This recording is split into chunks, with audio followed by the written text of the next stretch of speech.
is your speed, how fast you're going. So 10 miles per hour, 2 miles per hour. Most people walk 4 miles per hour if they're walking rather quickly. So rate is how fast. Time is hours, minutes, in some cases days, right? And distance is a unit of measurement that may cover feet or miles or kilometers. And all of these things are generally expressed using a similar unit. For example, if I said I was traveling 65 miles per hour, you would want to multiply this by how many hours I was driving, right? You wouldn't choose minutes because that would skew your answer because we're talking in miles per hour. So I'm going to tell you how long. I'm going to say 2 hours. So that matches, right? Is the answer 130 feet? 130 kilometers? No, of course not. It's miles. Because that is the distance unit that was used. Be very, very careful with your units as you do these things. They do need to go together. Now, one quick caveat. If I said I'm traveling 65 miles per hour and I traveled for 120 minutes, you're going to say, yeah, okay, convert it to that. All right? This could happen to you in different things, not necessarily in my lessons, but in tests, achievement tests and such. They're going to expect you to recognize that whatever your unit is for rate, miles and hours, your time needs to be hours, your distance needs to be miles. All of it needs to match. And clearly you can convert 120 to 2 hours rather easily. You know 60 minutes is in an hour, right? Okay. Starting with example 1.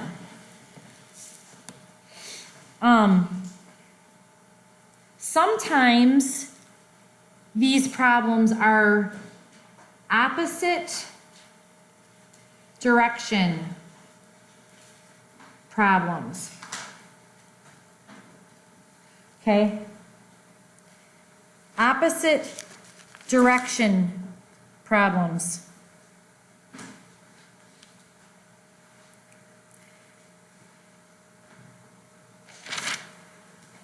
Take, for example, the one in the book. The one I have, it's just not... Oh, here, I've got it. I found it. Sue and Carol... I'm going to write it down really quick. Bike towards each other.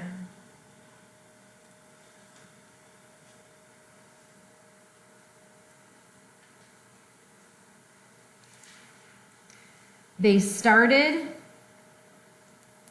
at the same time, 9 kilometers, actually, I'm sorry, 9 miles. Let's do miles. 9 miles apart.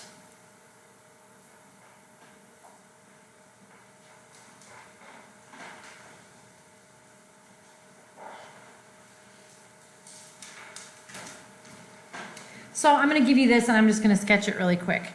So if Sue is here and Carol is here, maybe these are two friends and they're traveling towards each other.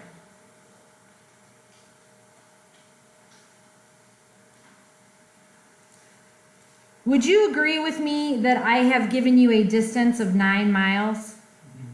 Okay, very good.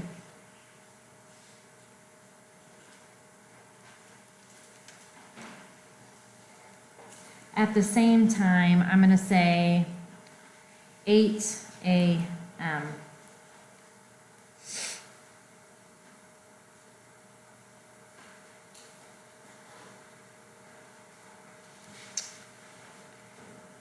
Sue biked at a speed. Carol was 1 mph faster. Sue biked at a speed. Carol was 1 mph faster.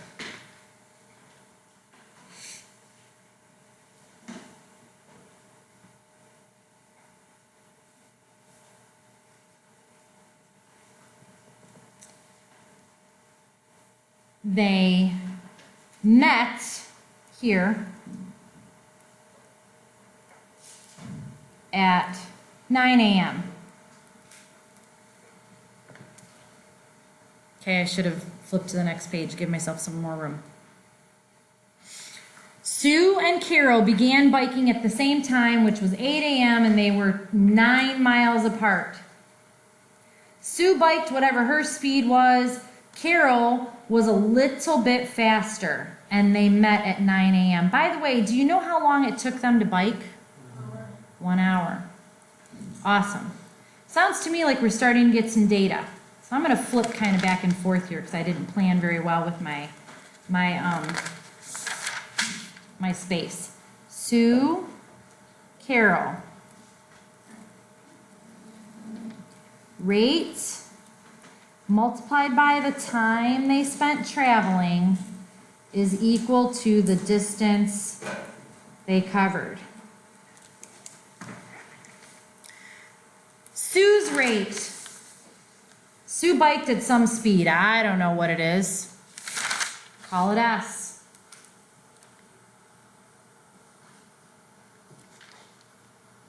Carol was 1 mile per hour faster. So based on Sue, what must I do to Carol? Add what? Add 1 to her? Exactly right. And how long did each of them bike for? An hour. Yep. Rate multiplied by time is distance. So S times 1 is S. Would you agree with me? I made this one easy numerically on purpose. Well, just so you can see the workings of it. S plus 1 times 1 is S plus 1, right? So S represents what Sue covered, added to S plus 1 representing what Carol covered. But do we know the actual distance that they covered? Did I tell you that in the story problem? Yes. I sure did. So their total travels is 9 miles.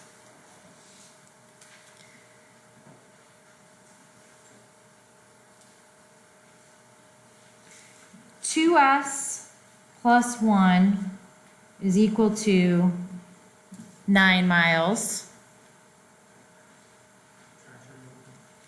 2S is equal to 8. Yep. So that means Sue's rate is a very slow 4 miles per hour on a bike. And Carol's is an also very slow 5 miles per hour. How do I know that? Because Sue represents S. S is 4. Carol was 1 mile an hour faster. 5. So it looks to me like Carol covered 5 miles, Sue only covered 4, and there they met almost halfway in between. They call this an opposite direction problem. Another type of opposite direction problem might be you and your friend both left school at 3 o'clock. You headed south, walking a certain speed. He headed north, walking a certain speed. After an hour, how far apart will you be? That's also opposite direction.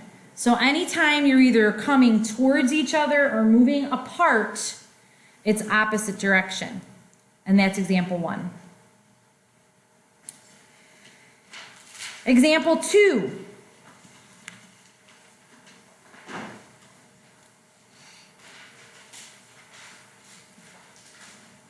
And you can look at the book's example 1 as well. Mine's a little bit different. Like I said, I used an easy one.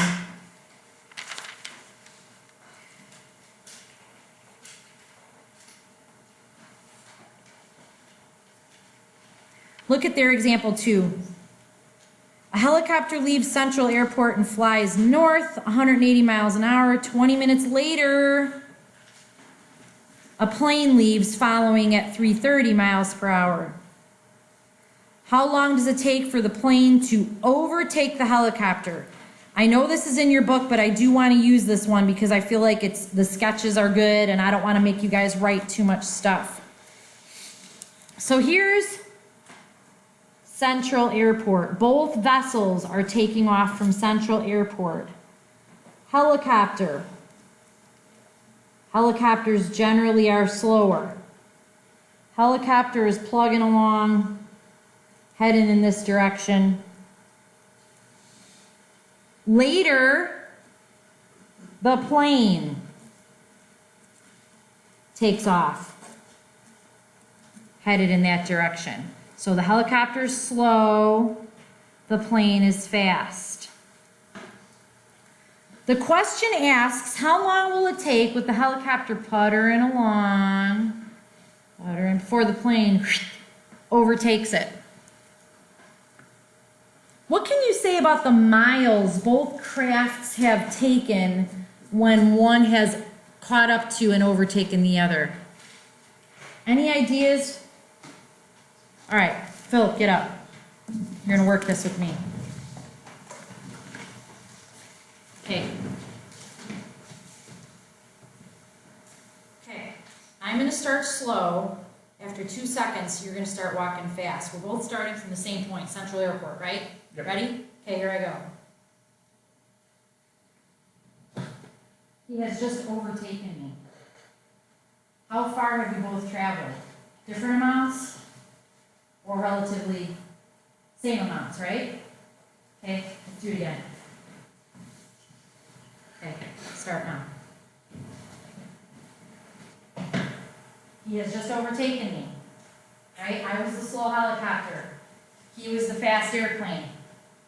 How long did it take for fast airplane to overtake slow helicopter?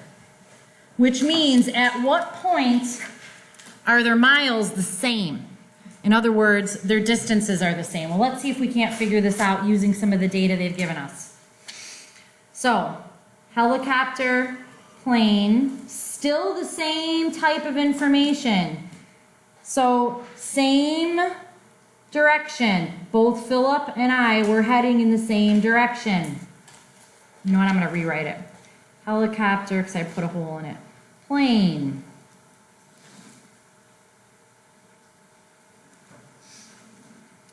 Rate multiplied by time is equal to distance. What's the helicopter's rate? Does it tell us in the story? 180. And the plane? 330. Now there's 2 different ways you can express this. You can say the helicopter had a certain amount of time and the plane had 1/3 of an hour less because it left 20 minutes later. And 20 minutes is 1/3 of an hour. Are you feeling me here, folks? Remember, we're talking about hours. Or you can say the helicopter had 1/3 more time, and it doesn't matter. You can solve it both ways. He had 20 more minutes than he did.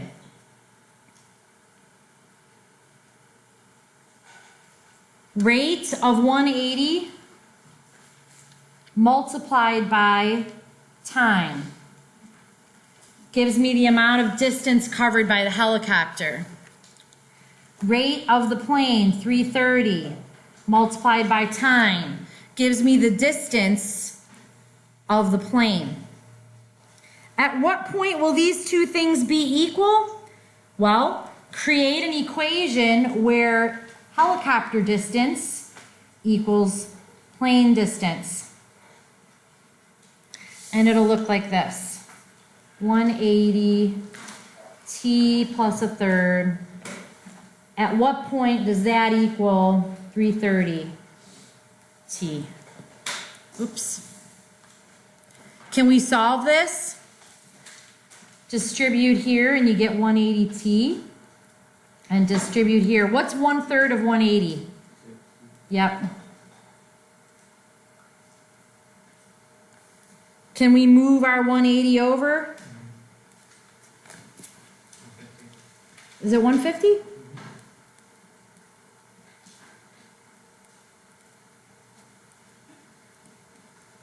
What do we get? 2/3? 2/5, I mean? 2/5 is time. Well, what in the world does that mean? It means 2/5 of an hour is how long it takes. And they show you what 2/5 is, and if you're not sure, you can say, well, what is 2/5 of 60 minutes? And you end up with 24 minutes. I know, that one was straight out of the book, sorry. I don't want to waste a lot of your time writing problems. So we've done same direction, helicopter and plane, that was me and Philip. We've done opposite direction, so Sue and Carol riding towards each other, or you and your friend walking apart to create a bigger distance, or come together and cover a distance. Round trip is another thing. This is the last one, and unfortunately I have to use this again. So this is round trip, and round trip oftentimes compares travels of different speeds, like maybe you walked to school but you ran home, or you biked to school, got a flat, and walked home. So the same distances were covered but different speeds were used. This is a ski lift scenario, or a ski scenario, where you went uphill. And that's on a ski lift. Anybody in here ever skied? So there's two of us. Okay. When you go up a lift, it's fairly slow. Okay. In comparison to when you go down, and that's you're actually skiing. So anyways, same formula. Rate times the amount of time spent gives us distance covered. By the way, assuming that they're not trying to be complicated, the lift trip uphill is going to be the same distance as your ski downhill. Okay, assuming you didn't go over the river and through the woods, which I know you can, right? We can go all over the place, right? But saying you went up and skied right back down parallel to the lift, your distances are going to be the same. And they tell you that in the story. Anyways, the lift took Maria up at a rate of 6 kilometers per hour. She skied down at 34 kilometers per hour. The total trip took 30 minutes. Notice what they did here. This is minutes, this is hours. 6 kilometers per hour, 34 kilometers per hour, but it took 30 minutes. What should we change this to so that it jives with hours? 30 minutes is how much of an hour? Yep. Okay. So if this is the total, one of these expressed as a variable called downhill time, or t, whatever variable you want to use, then the other one is 1/2 minus that amount. Because these two things added together has to equal that. It's a little difficult to comprehend until you've practiced it a few times. And the distance, rate times time is distance, which looks like this. And this one is 34t. Now these two things are the same, right? Up, you go uphill, and you go downhill. So if that's the same, then they must equal one another, which will look something like that.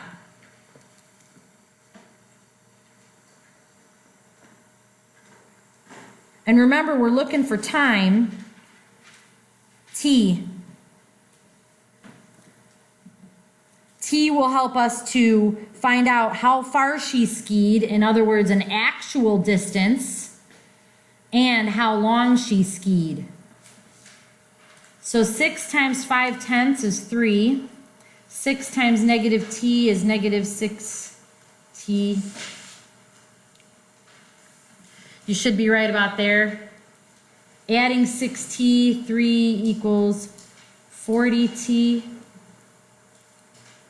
So the amount of time is 3/40ths of an hour, which might look a little wacky,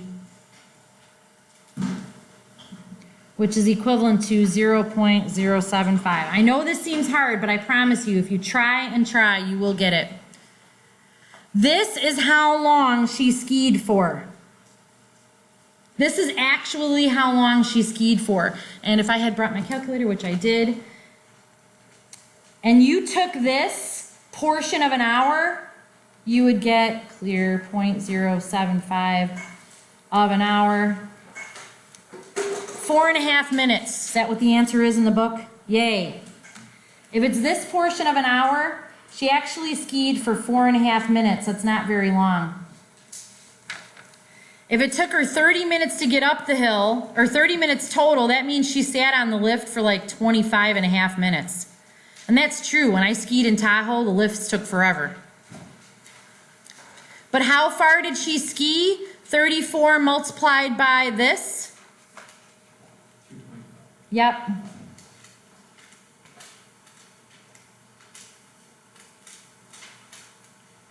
.5 kilometers.